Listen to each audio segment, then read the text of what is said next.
Seguimos aprendiendo. Vamos a ir conociendo palabras con su significado como un diccionario.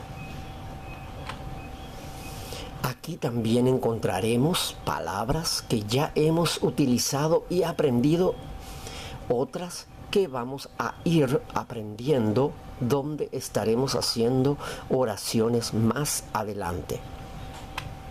27. Aikotebe, necesitar. 28. Aikove, vivir. 29. Aikutu, clavar. 30. Aikanti, cortar. 31. Aikanti, aikutu, fregar. 32. Ainupa, golpear. 33. Ajaiju, ajaju, amar. 34. Ajesha, ver. 35. Ayu, venir.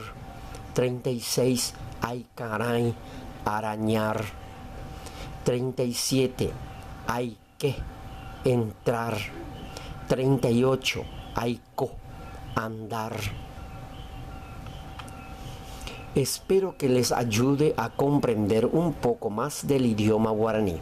Saludos y muchas gracias por seguirme.